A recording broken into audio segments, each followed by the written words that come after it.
My name's Paul Martin. I'm a Swedenborgian minister from the Seattle area of Washington State. I'm going to be talking about these 7 covenants as stages of growth. So in that respect, I'll give a brief summary of each of the 7, but my main point is going to be how they build on each other. Because we look at the whole Bible, of course. We talk about correspondence, and we often just pick out one phrase, and then say what it corresponds to. But there's also, Swedenborg says, the inner sense of the Bible is continuous. That is, there's a beginning, and it progresses through the whole Bible. So it's not, you can look at it's obvious you can pick and choose and look at one thing, one phrase, and so forth. But you can also look at it as a whole process of beginning to end. And I learned a lot of this from our dear friend George Dole, who I'm sure many of you still remember. He was one of my professors, and he was the professor of Bible studies when I was at the Swedenborg School. So a lot of this I got from him, looking at these 7 stages.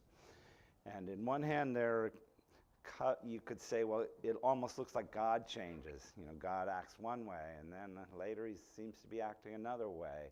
And another way to look at this is that this is how the people understood God. It's not necessarily God saying, kill all these people or whatever. You know, this is how the people understood God. Or another way to look at it is each of these covenants represent a shift in how the people saw God. But you could also say it's a big shift in how we understand good and truth. That these are shifts in this understanding of what is good and what is true. And each one is a positive step. That's another thing I want to emphasize. Everything, if it's a continuous sense of growth, they're all positive steps. It's like a 1-year-old, you know, you're telling them what to do, and they seem so innocent and pure, and then we call it the terrible twos, because all of a sudden, they don't do what they're told. You tell them to do something, and they say, no. They start saying no all the time, or they just go ahead and don't do what you told them. You tell them they can have one cookie, and when you're out of the room, they take another one. And you say, well, I told you not to do that. And yet that's a positive stage. They have to start thinking for themselves. Or we were referencing the Garden of Eden this morning, you know, and it was like, well, they were told not to eat, and then they ate. But again, we call it the fall, but it's really a step forward. You know, they say, oh, you don't eat of the fruit of, you'll have the knowledge of good and evil. Well, in a way, we need to have the knowledge of good and evil. We can't grow without doing that. We can't just always do what we're told. And as Kevin said, then that's one of the things we grow from. We disobey, and yet that's a necessary step in growth. It's necessary for a child to start saying no, and to start thinking for themselves and saying, I'm going to do that even if you told me not to. It seems bad somehow that they're doing this, and yet it's a natural and really positive step in our natural growth process. So the Bible, you can look at it different ways. It has this continuous sense, and obviously the one level is just the literal history level. This is what happened, this is what the people did.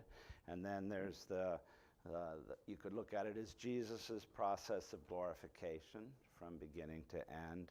And then you can look at it, each one of our regeneration process, that each one, we can see this process, and you'll see these 7 stages that we all go through these stages. And then you can look at it collectively, that the people as a whole are going through this process. And it's really like an evolution, psychologically, spiritually, that we're going through over thousands of years. So I'll just do a brief summary of each of the 7, and then there'll be, of course, time for questions and comments at the end. So the first covenant we call the call of Abram. And this is right at what is considered the beginning of the historical Bible. Swedenborg said the first 11 chapters of Genesis, which include the creation story and the flood and so forth, he says the first 11 chapters are purely mythological, or, they're not history. And so then the people of Israel, the history of the people starts with the call of Abram in Genesis 12. And in this, God is just telling him to go. Go. I'll make you a great nation. I'll give you this land, and it's just pure obedience. Abram says, "Oh, God said go," and it's kind of amazing that he went. He had to leave all his friends and family behind. He just set out. He left his community, his country, and went because God told him to go. So it's all promise in a way. There's nothing being asked other than do what I tell you, go. So he just goes. He doesn't really. It's a time of infancy, maybe a baby. It's a time of total trust. Your parents tell you to do something, you do it. There's no real knowledge of how hard this is going to be. He just says, "Oh, God says go." He's not thinking, "Oh, this is going to be a really hard journey and we might get killed, or we're going to be starving," or it's just this time of pure innocence. It's a time as a child of when you just trust your parents, like I said, before the terrible twos. It's a time of obedience. So obedience to God would be the first covenant. And as I said, all these stages are positive, and yet, so the danger, that none of them are bad. We should do what God wants us to do. But the danger in all of these stages is that we get stuck there. And it's like you want your child to do what you tell them, but you don't want them to grow up to be an adult and they just do whatever you tell them, and they don't even know what's good or right or true. They're just obeying you their whole lives. That's not what you want. When we are parents, we're trying to teach them to start thinking for themselves. So in the very beginning, it's appropriate. They just do it. You want them to do what you tell them, but you don't want anybody to get stuck in any of these sevens, or you can get stuck in the last one maybe. The second covenant is the Ten Commandments in Exodus, and it's basically these commandments are given to Moses right in the middle of kind of a drunken orgy that the people are having, and it's really the first time that God is giving us rules to live by. So before that, it was just told Abram to go, but now he's got all these rules. You should do this, you shouldn't do that. So it's representing a distinction for the first time between what's human and divine, how we should act, and it's kind of a rude awakening because as infants, infants just do whatever's pleasurable. They want to eat when they're hungry. They want to sleep when they're tired. And nothing is really asked of an infant. You don't ask them to do things. You just take care of them. And so that's the first step. God is just taking care of us. But in this stage, all of a sudden, we're being told what to do. So it's as your child grows, you begin to give them rules. You start telling them, don't do this, do that. And it's, as I say, kind of a rude awakening, because all of a sudden, instead of just being purely unconditionally loved, you're being told, your parents are getting mad at you, and they're telling you what to do. And it's kind of this time of thou shalt nots, all of a sudden, don't do this, don't do that. And it's for our own good, don't touch the wood stove, don't run out in the street. And yet we're still too early to really know why. We're still being told what to do. So it's still a stage of God telling us what the rules are. But it's also, it's a time of life where we're scared, we're insecure, we don't really know how to live, so we need some structure. So we need some structure in our lives, and God gives us the structure. God says, do this, don't do that. And yet it's clearly we don't really know why. we say, well, why? Well, because God says so. Or why? Because our mother told us to. So we're still not completely thinking for ourselves. We're going along with what we're told. So it looks like punishment and reward. You say, well, you tell your children what to do, and you'll be punishing them or rewarding them. And again, it doesn't mean God does punish and reward us, but it's how people see it. So it's how we see what is good and true. So the Israelites, they'd lose a war, and they'd think, oh, we're being punished. We sinned, we deserve this punishment. We didn't do what we were told, so we lost the whole war. And then they win a war, and it's the opposite. Oh, God is rewarding us. God wanted us to kill all these people and take over this land, and they think it's a big reward for what great lives they've been living. So it's a way, again, where we see, or it's how we understand what is good or true. It doesn't necessarily mean that God is telling us that, or that it is good and true.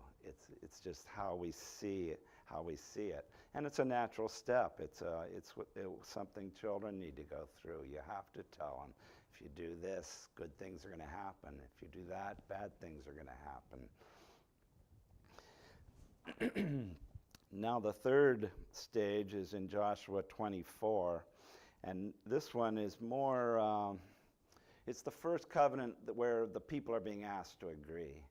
God says, this is what you need to do, and if you do it, if you agree to do it, then this will happen. And you don't have to agree to this. It's almost like a contract for the first time. God is asking the people to agree.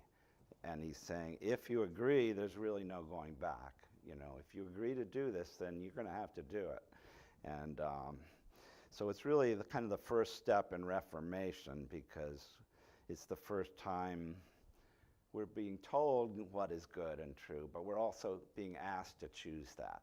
We're saying you need to choose, or you need to choose one or the other. You need to choose what is good, or you need to say, I'm not interested. But basically, it's a contract between the people, and it's kind of like adolescence, where you think it's going to be easy in a way. You think you know what is good. You think you can do anything. You don't really know how hard it's going to be, but you're very idealistic. You think, I can do this. So God tells the people, if you choose to do this, you're going to have to do it. And the people say, yes, we'll do it. And we'll be your people, and you'll be our God. And again, they don't really know it's going to be difficult, but it is an idealistic time. And it's a time where we want to be accepted. We want to do what's right. It's kind of the good boy, good girl thing, where we want to be good. We want to do what's right. And we think it's going to be easy maybe, but we think we can do it. The fourth covenant is what they call the Davidic covenant. It's a stage where it's when King David decides he wants to build a temple. And it's because things are going really well for the people of Israel. He thinks they've been rewarded by God, everything's prosperous, and he wants to give something back. He says, we owe something to God. We should build him a great temple. So it's the kind of a time of past adolescence where you've had a successful career maybe, and you think everything's great. I feel really blessed. I've made money. I've had a good family. Everything's going great. And now I feel like I want to give something back. So this is often when people start joining churches.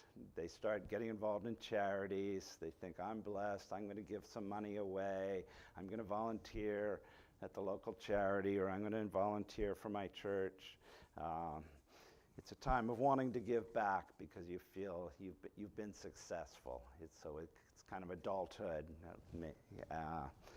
And again, it's not that, I think the danger in this stage is that we believe because it worked for us, it'll work for everyone. So you want to give back, but you also start telling people what to believe and what they should do, because you say, well, it worked for me, so everybody should believe this, and everybody should join this church, or help with this particular charity. So, and another thing about these stages is you can't really understand a different stage. It's hard to talk to anyone who's in a different stage than we are, because it doesn't kind of make sense. Like if someone's really, or a church or an individual is stuck and you just do it because God told you, and you try to say, no, but you need to understand what's good and true. They say, no, well, you don't need to understand. You're supposed to do what you're told. And they can't even imagine, well, why would you not just do what God tells you to do?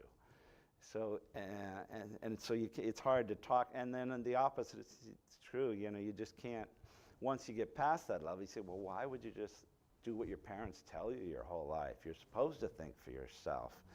So I think a lot of the arguments between churches or even people or countries are because we're talking from completely different levels of growth. And with the other level doesn't make sense to us, whether it's higher or lower. You can really, you see the world through whatever stage you're at.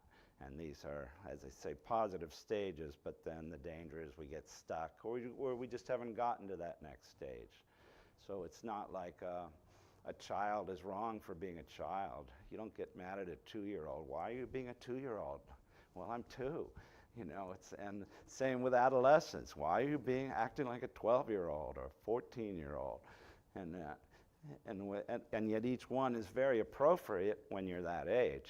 It's like we need to go through all these stages one by one, and that none of them are bad. It's just you might get stuck in one and think everybody should be at this level. The fifth covenant is Jeremiah.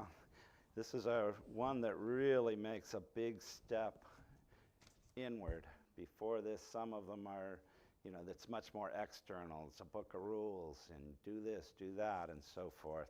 In Jeremiah, all of a sudden it goes very into an internal level. And in a way, all 7 are a step toward the internal. They start most external, and they're slow steps, but this one's kind of a radical jump to the internal.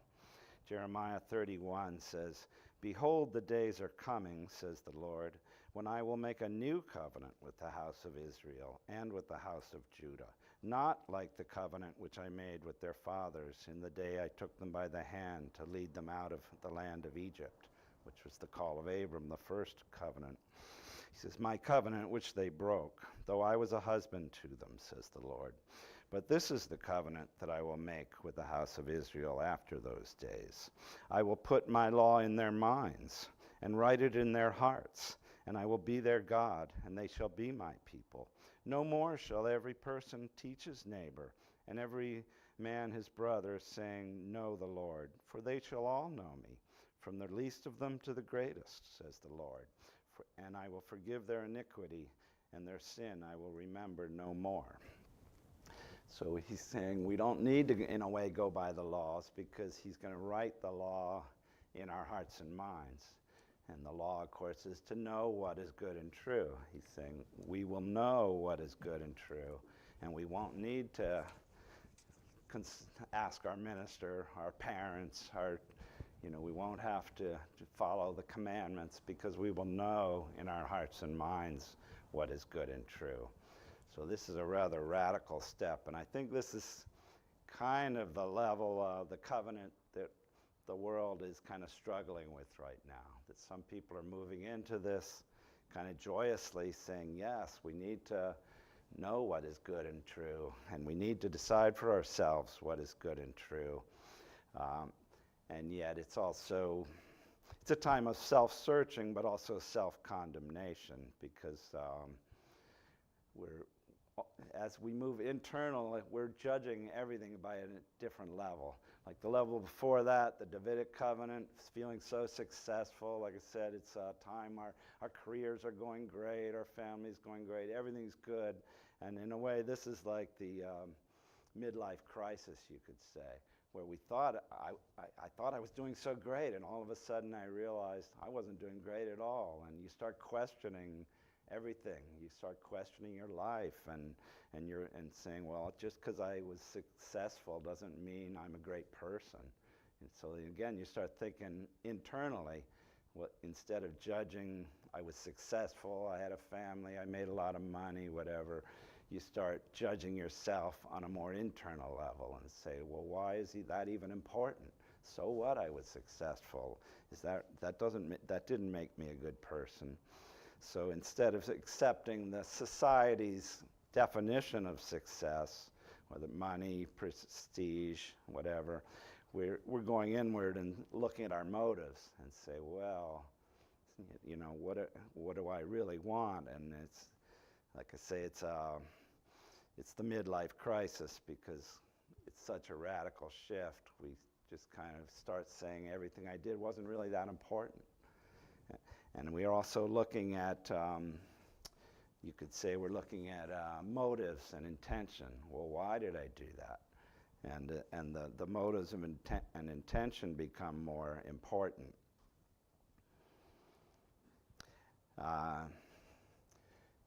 And I think this is, you know, the churches, a lot of us are trying to move into this level, because we say, well, of course we need to decide I need to decide what I'm going to believe, and not just believe it because my parents believed it and so forth.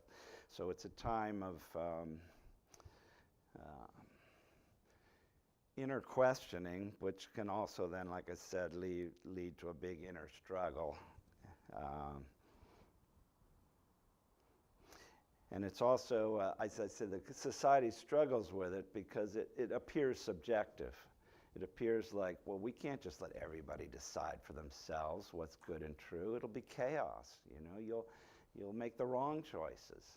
So it's like the more fundamentalist churches they want to stick by the rules, because they say, well, if we just decided ourselves, everybody would choose the wrong. Everyone would choose to do evil things. We'd believe the wrong things. We'd do the wrong things. So there's this struggle between, well, do we follow what the Bible says and what the church says and what society says because it's safe and it's secure, and it would be too dangerous if we all started thinking for ourselves. And yet, if we're really going to grow to another stage, we do need to think for ourselves. And it's really inevitable. Like, someone can say, well, I believe it because the Bible says so. Well, still, that person is choosing to say, I've decided that the Bible is what's true. Well, you could decide that something else was true. So in a way, like I said, it's inevitable. We each have to decide what we're going to believe. And even if we say, well, I believe it because the Bible tells me, or my minister said so, or I think I belong to the right church and this is what they told me. So you're still, even though you're kind of clinging to that structure, at the same time we're still having to choose what is good and true, even if we're choosing to believe it because whoever told us. The other thing I think on a danger is that we think we know, like our church, we love to say, well, we know what God is, love and wisdom, you know, but then we don't really know what love and wisdom are. It's like that. It's continually changing. You ask a 5-year-old what's loving and true, and you get one answer. A 10-year-old, a different answer. A 20-year-old, another answer. A 40-year-old, another answer. A 60, you know, we're continually reevaluating and deciding for ourselves what is love and wisdom. So it's kind of an easy thing to say, oh yeah, we know what God is, love and wisdom. Yeah, but what is love and what is wisdom? And we each have to make those decisions. And that's what's difficult. So it's an exciting time, but as I say, also a very difficult time. We all would like to have these stages be gradual and continuous, that you start perfecting one level and then you just gradually move into the next level. But it's not like that at all. It's like George Stoll would say, everything has to fall into chaos before it can come into order on a higher level. And that's why, like this midlife crisis, it can be very depressing, because you suddenly realize everything I've accomplished isn't really that important. So it can be really this midlife, they call it a crisis, because it's not just, oh, I've learned some new things. I've learned to question my motives or whatever. It can be very depressing because you're all of a sudden seeing things on a whole different level, because like he says, it falls into chaos before you can slowly put your life together in a different way. Maybe you start praying and meditating and trying to be more spiritual and, you know, trying to make these internal improvements as opposed to just making more money and so forth. So we'd like it to be gradual, but it never is. And even with the churches, like Swedenborg says, it has to totally vastate. The whole church has to kind of fall apart before it gets reorganized as a new church.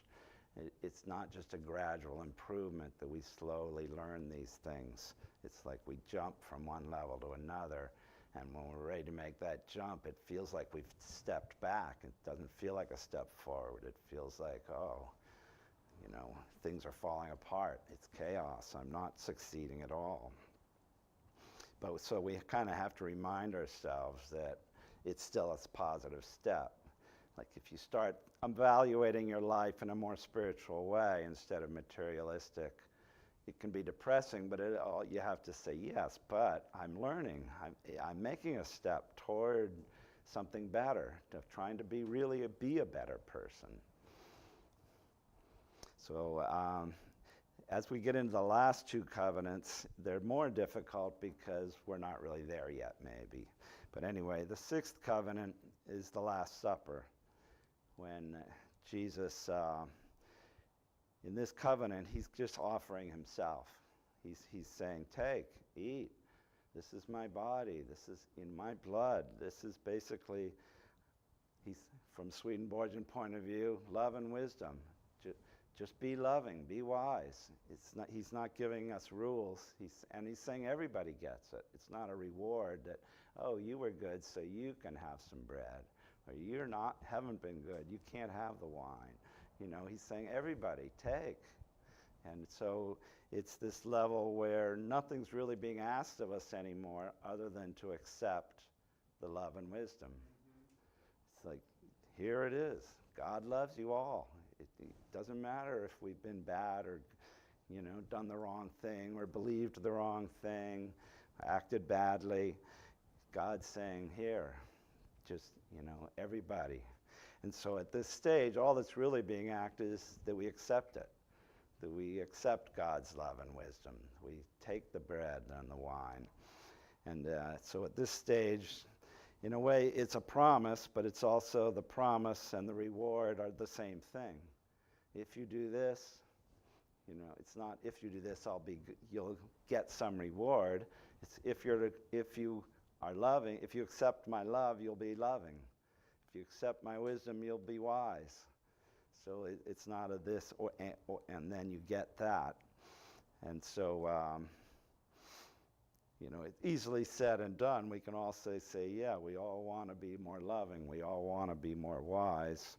And yet we're still in this stage where we're trying to figure it out. So easier done than said, you could say. Just like I say, we can say God is love and wisdom, and we want to be more loving and wise, but then you get down to the particulars. Well, how would I be more loving? And what is the wise thing to do? It's not always obvious to do what we should do in life. And it's also, it's continuous in a way, like I say, you move from one level to another, but then it's also, we have our good days and bad days. So on some days we might be on a certain level, and another day really we're acting on another level because we're tired or we're grouchy or we're having a bad day, and then other days it's kind of easy to feel like we love everybody and you're going to be very generous because you're in a good mood and you're so forth. So it's kind of 2 steps forward, 1 step back sometimes. So this is where when we begin to see religion more as a state of consciousness, where rather than just a belief system, it's how we act. Are we acting lovingly? Are we making wise decisions? It's not following the rules and so forth. And so we're no longer doing things either because we were told or in order to be rewarded. You know, some people say, well, I'm going to do this, I'm going to be nice to people because I really want to go to heaven. And in a way, that's a selfish desire. It's like, really? You don't really want to be nice to people, but you're going to make yourself do it because you want to go to heaven. At this stage, you're not thinking that way anymore. You're doing what is right because it's right. You're doing what is loving because it's loving. You're not doing it because God told you or the Bible told you or you want to go to heaven.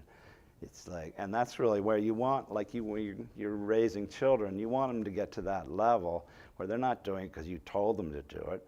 They're doing it because they've finally learned why it's the right thing to do. And they want to do what is the right thing. They want to be nice to people. They're not doing it to be rewarded or so people will think well of them. Just going to quickly look at my time. I'm almost done here. The seventh covenant is the descent of the holy city, which was read to us in chapel this morning.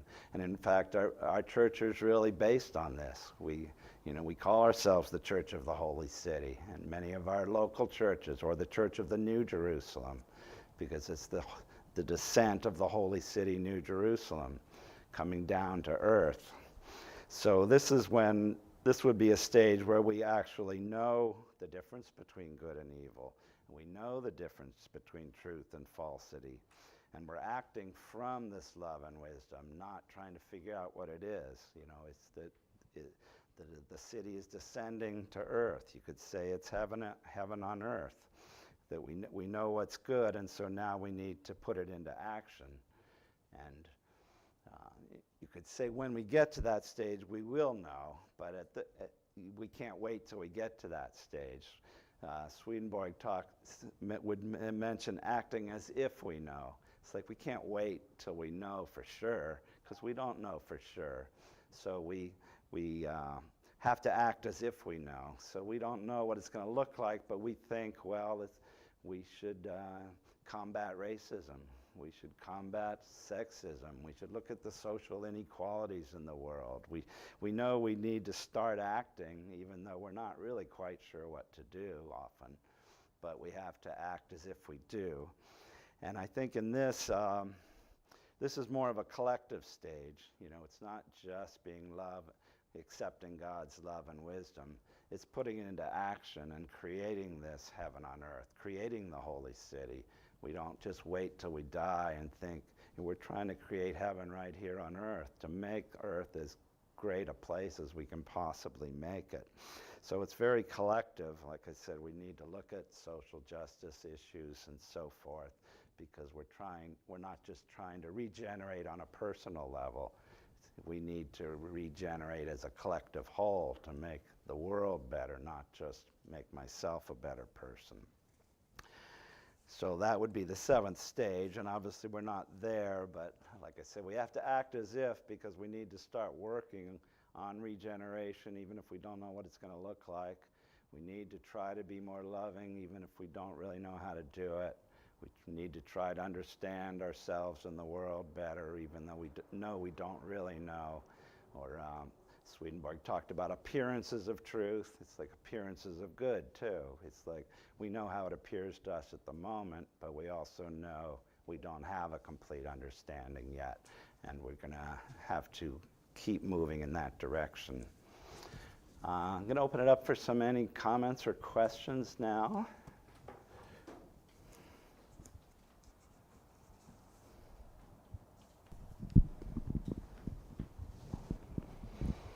Sage, thanks, Paul. Mm-hmm.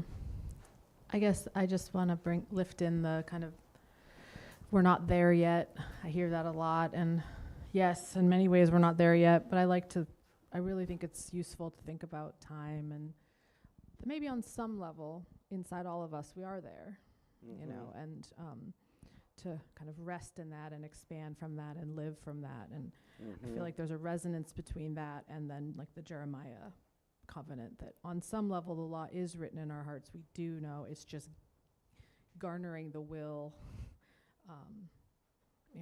all of the obstacles to that, but to not think of it as something we will necessarily someday attain way off in the future, and not to give up on attaining it, Right, right. in this life, in moments of justice. And I find that very useful and comforting when I become despairing. Mm-hmm. No, you're right, because whatever stage we're at, we need to use what we do know, use what knowledge we have, our understanding, our compassion. We can't wait till we get to some other stage to be compassionate. We need to be doing this all the time, even though we don't necessarily know what the right thing to do is. We have to act as if we do. We have to use our hearts and minds and be as compassionate as we can and as wise as we can as we progress through. Are there any other questions, comments, Suzanne? Well, I just want to comment on how we do this process in community.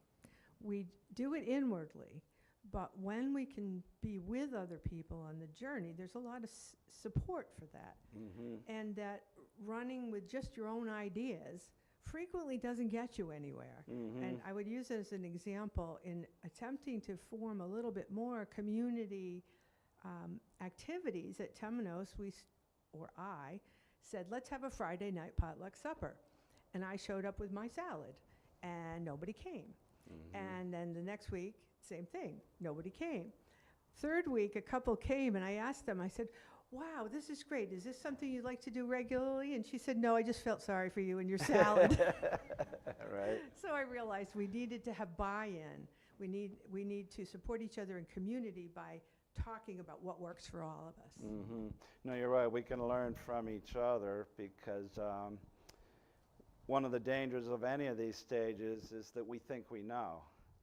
So by being in community, you have people questioning you or saying, well, this is what I think, and that might make you think something else. So we're learning from each other because the problem with the stage is we get stuck in our stage, and we think we're at the highest stage. I mean, that's another reason to realize there's higher stages than we're really at, because we can realize, well, we don't really know.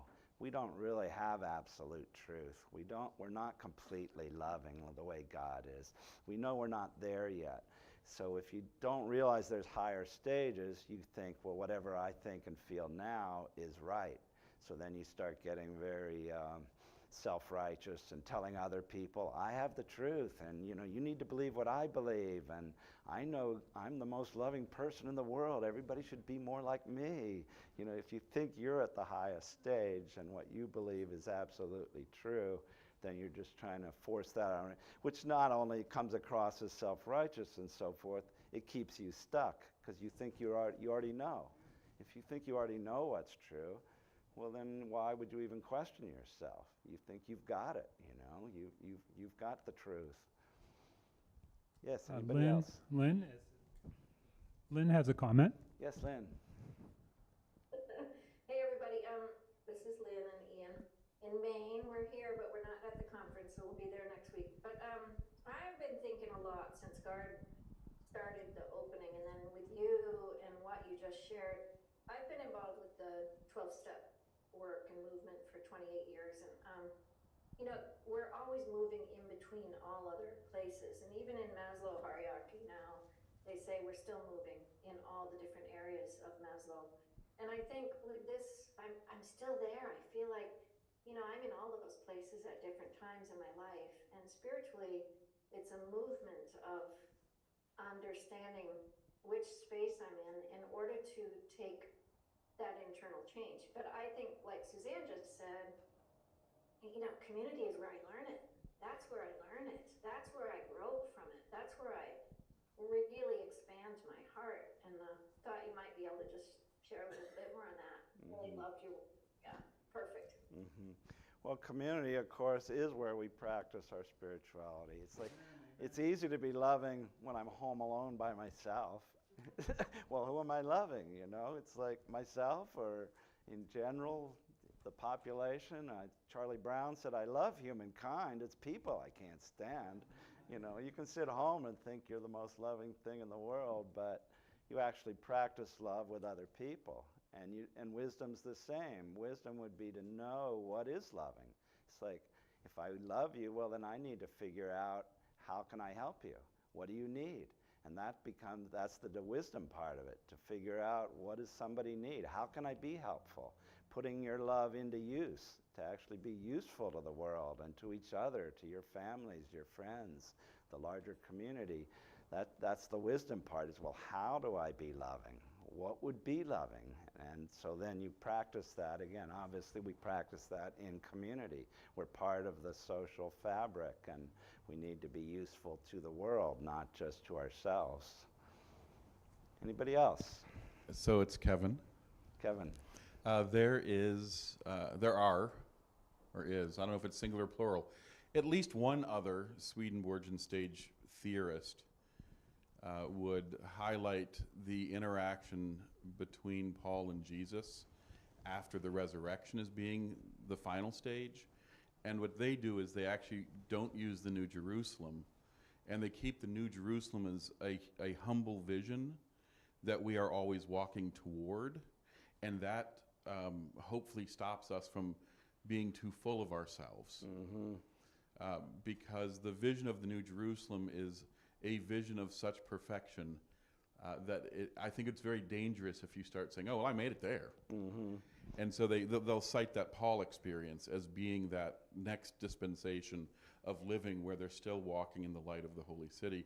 Really still much of what you're saying, exactly the same thing, but they use a different moment in Scripture, which, and they keep that picture of the New Jerusalem to be a description of the heaven upon which one enters. Right. And not the actual journey. Right. I know, that's a very good point. I mean, like, we as a church like to say we're the Church of the New Jerusalem. Well, we have to realize that's a goal. Our institution is not the New Jerusalem.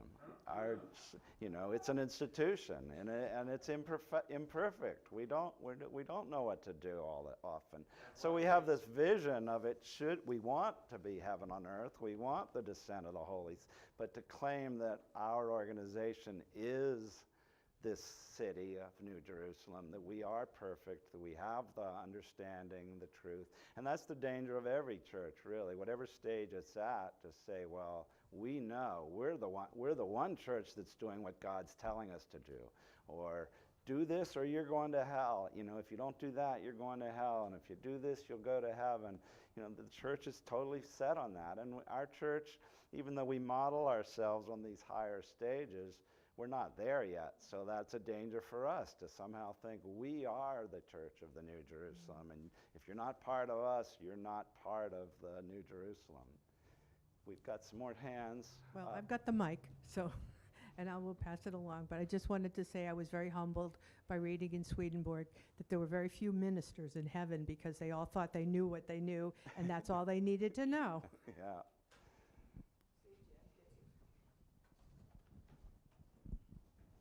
Well, Muslims called Muhammad the seal of the prophets. That's the last prophet. And sometimes I think Swedenborgians think that Swedenborg is the last prophet. Right. And I really like one thing that the UCC, it was their slogan, I think, for a while: God is still speaking. Yes. There might be another prophet beyond Swedenborg, and like you said, the holy city is not there yet. We're not at the end. Keep listening, because God is still speaking. That's exactly right. And so we need to keep our hearts and minds open, because we need to become more loving, more wise. And right, we're not there. God is still speaking. Swedenborg did not have the final word. Yes? Trevor here.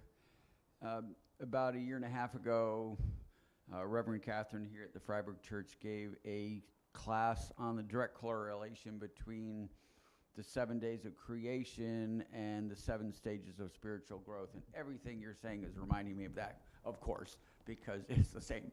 And one of the things that really struck me strongly is when you're talking about people in different stages. And what she basically said to us was that people in the lower stages, when somebody they know goes through that chaos and comes to a new place, the other people think they're backsliding. Right.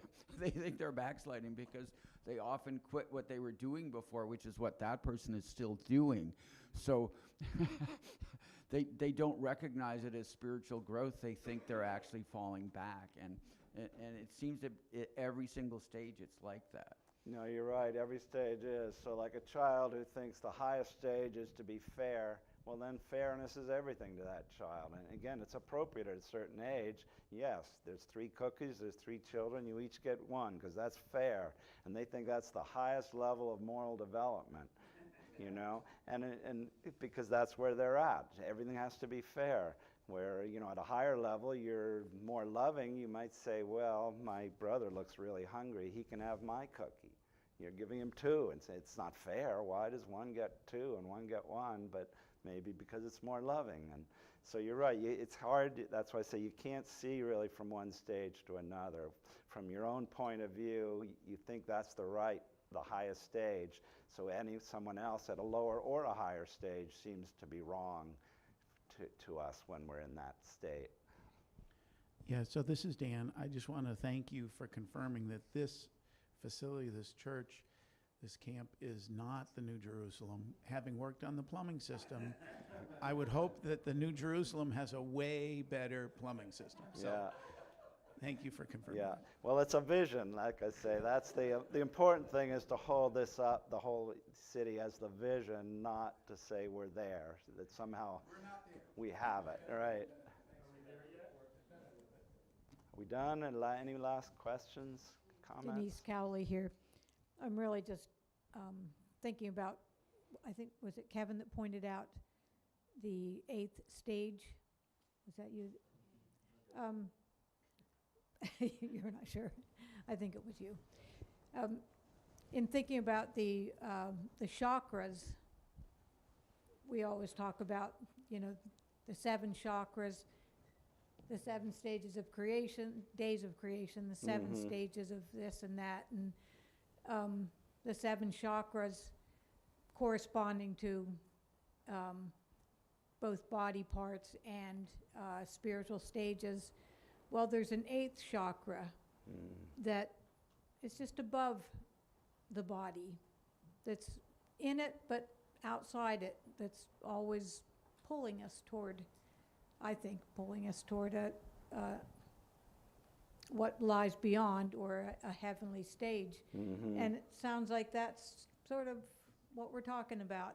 And maybe that corresponds really nicely with the New Jerusalem, that we're not there, but we're always being gently pulled in that direction, urged, as the writings say somewhere, gently urged in that direction. No, you're right. I think the Lord is always calling us to a higher stage, and the problem is we get stuck because of our own fear or insecurity or the social pressure that we have the right, we have the truth, so let's all stick together in what we've got. So the danger is you get stuck and you think you're already there. And so, but I think the Lord is always calling us forward. So like a child is naturally going to go through these stages. And as a parent, we can encourage them to see things on a deeper level. In a way, it's always looking at things on a more internal, deeper level, to do what is good and true as opposed to just following rules. The sage, just, yeah, and I think, I don't want to give up on the Holy City as a meditative tool, and I think, you know, you're not in the Holy City if you're like focused on all those who are not there.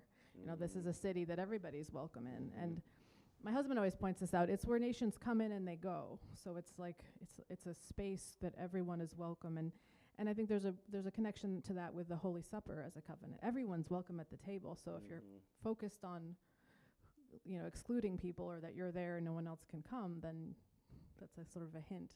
So I think there is a sense of when you get to those higher levels, you do have some understanding of the lower levels. The lower levels, I don't think, have much understanding of the higher ones.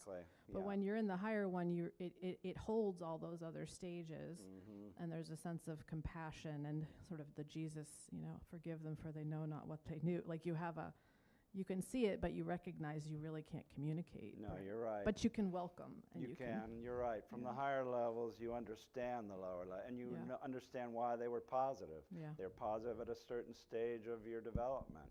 It's not that they were wrong or bad, it's just that there's higher stages and you can keep moving. Yeah. Looks like our time is up. Are we is there still like a discussion later? Or okay, good. So we can continue more discussion later then. Thank you.